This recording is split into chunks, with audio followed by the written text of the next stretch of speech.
Let's talk music in the shop. Safe or productive?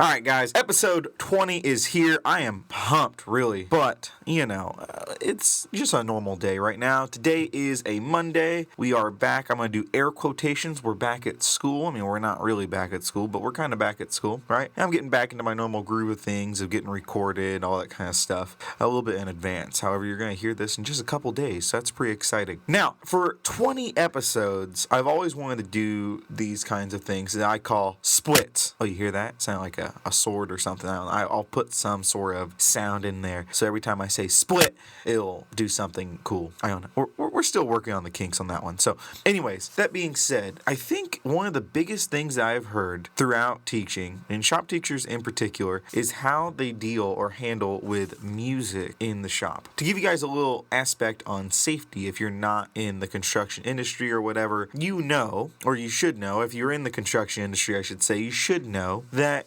hearing your tools is probably more important than seeing your tools. Being able to hear your tools as something is about to go wrong gives you the opportunity to, one, not let it go wrong, or two, adapt if it does go wrong and kind of minimize the damage that you might have heard. You can hear the same thing with drills. I can kind of hear when a drill bit is about to snap or when it's kind of really bogging down and about to stop or stall out. I can hear when a bandsaw jumps the band and gets stuck and almost lights on fire. I mean, that happened, but I actually smelled the smoke before I heard it. It was very quiet. Very quiet. But that being said, there's a lot of different things and aspects of safety that rely upon hearing. And I think we kind of forget about that. However, being able to have music or something playing in the background does prove to increase productivity. So let's talk about a couple sides. I know some teachers who do not play music in their shops. That's totally fine. I actually understand it. It's work time. You work. You're only there for an hour and a half. You're going to work this hour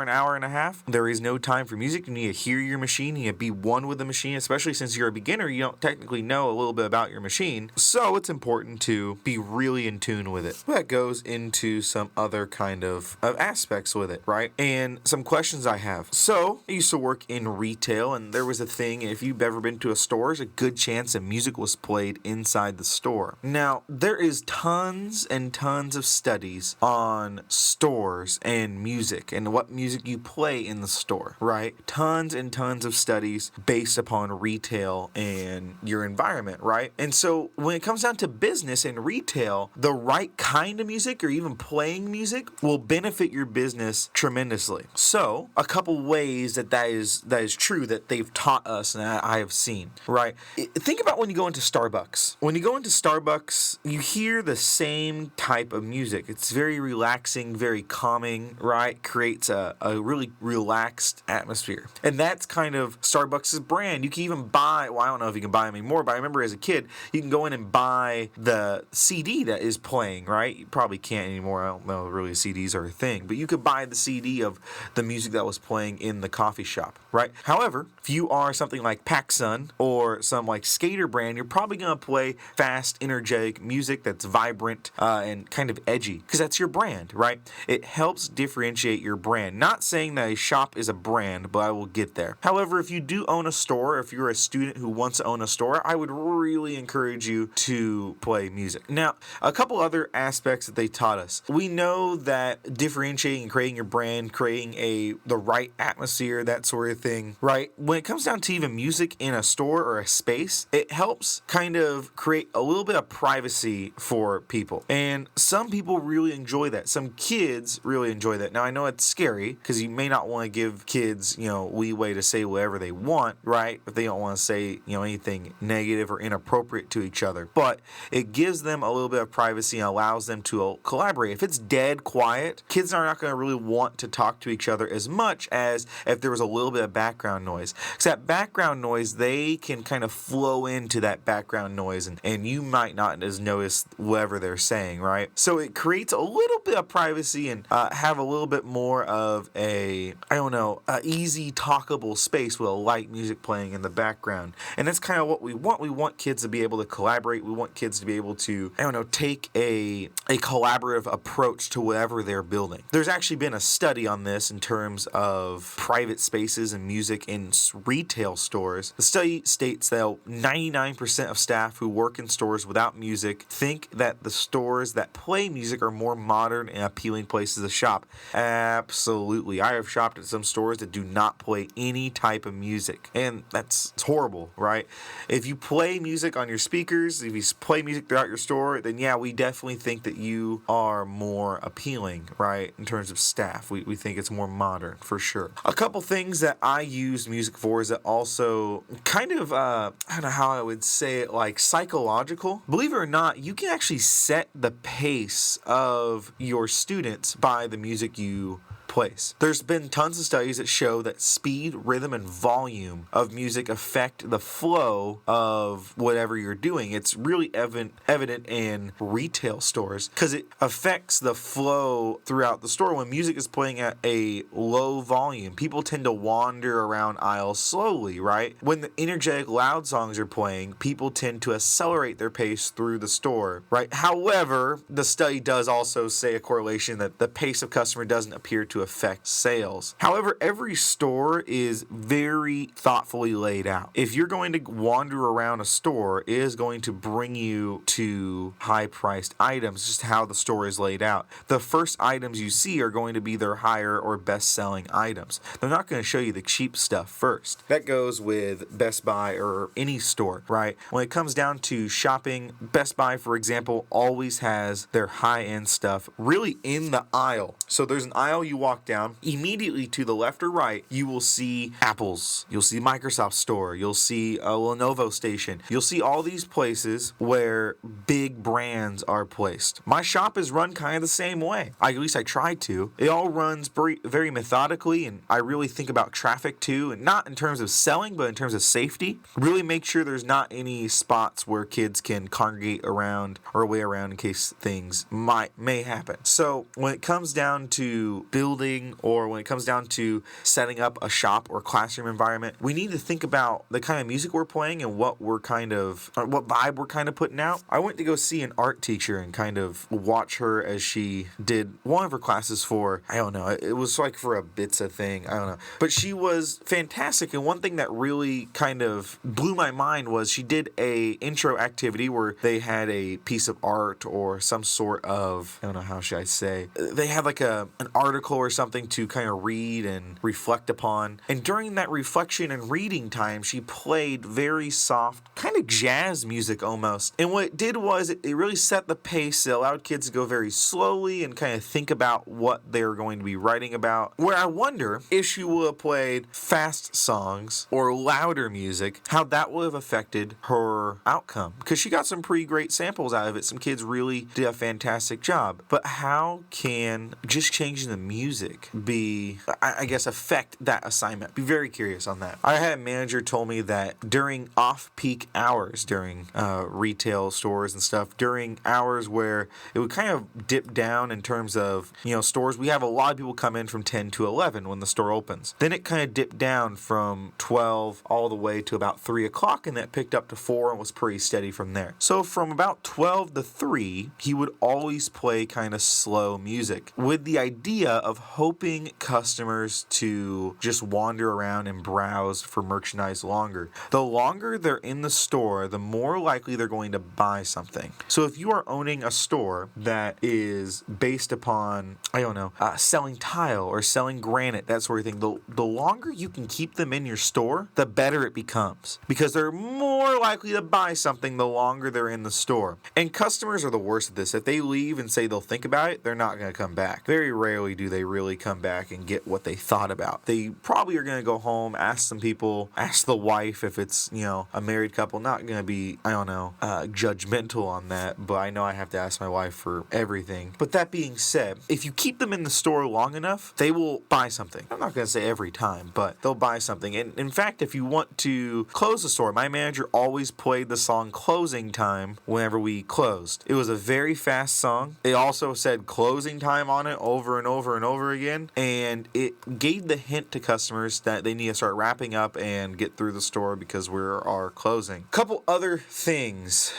Probably the biggest one and what I want to kind of stay upon, because I was kind of against music being played in the shop until I started working in the retail environment and we went through these trainings. The biggest thing is that music also increases productivity. It increases your staff morale, your concentration, all that jazz, right? It's a great tool. In fact, DJS did a study, 77% of businesses agree that their staff was more productive when music was playing. I personally see that. Compared to when I don't play music to when I do play music, there is a indefinite increase in productivity. I get more projects. They may not be better, but they tend to work faster and complete their tasks a lot more. Some kids complete their tasks more accurately and even creatively when listening to music. I give them the option. So personally, what I do is I give them the option. They're going to listen to the music that I want to listen to. It's fantastic. However, if they want to listen to their own and they have like AirPods or something, they can listen to them with one AirPod out of their ear. They need to be able to hear me, and they need to be able to hear at least a little bit of their tool. I kind of sacrifice the safety concerns for increased morale, concentration, and that productivity I was talking about. That's kind of the catch-all, or the, I don't know how I say it.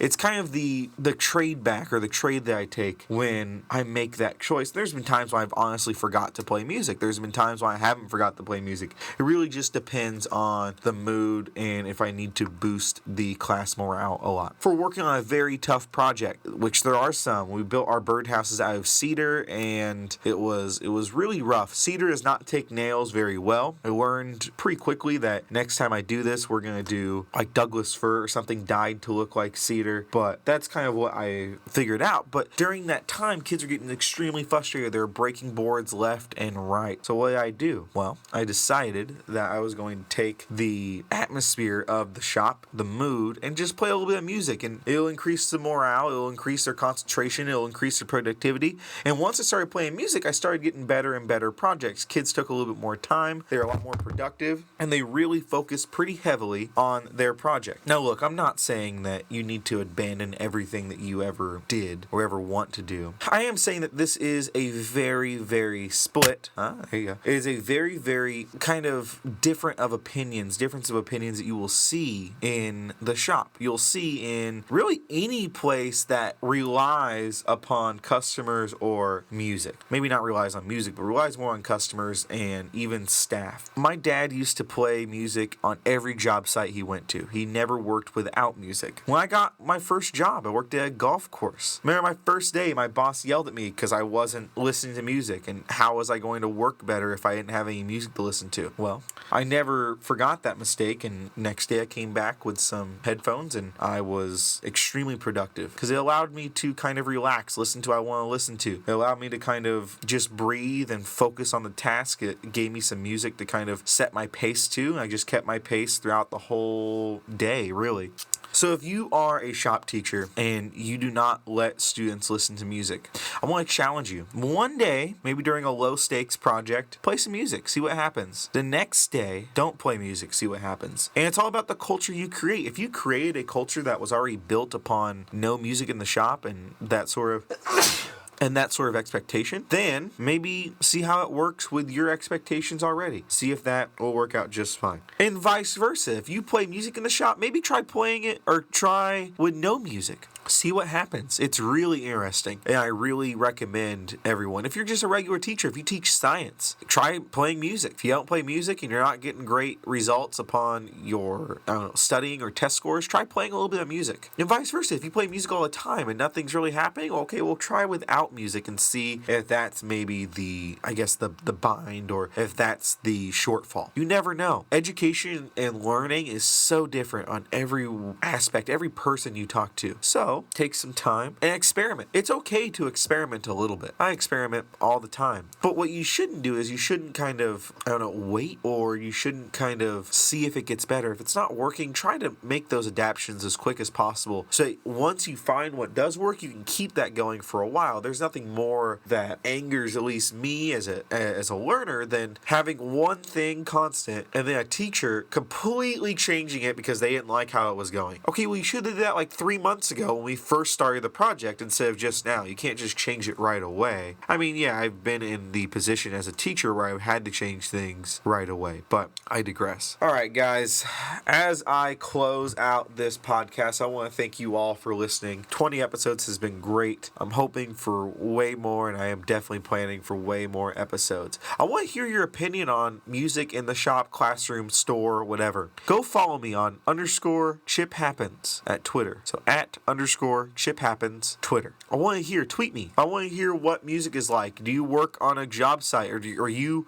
self-employed, but you have to listen to music, or you don't listen to music? I want to hear your opinions, right? Just because this is a split topic doesn't mean that either side is wrong. I may fall on the listening to music side, but I do not think that not listening to music is a bad thing. I don't think that listening to music is a bad thing. I am pretty open on everything, right? I just know what I like, and I kind of roll that way. And I have the respect for you guys. If you're a teacher and you I don't listen to music, I definitely respect you, and I think that's fantastic that you have that expectation. That's awesome. All right, guys, let me know. I really want to hear everything. Share this podcast if you like what you're hearing. Make sure you share it. Tell a friend. I greatly appreciate all of you guys listening, tuning in every week faithfully. I'm trying my hardest to get more exciting episodes out. I want to thank you guys, and I will see you guys next week. Peace.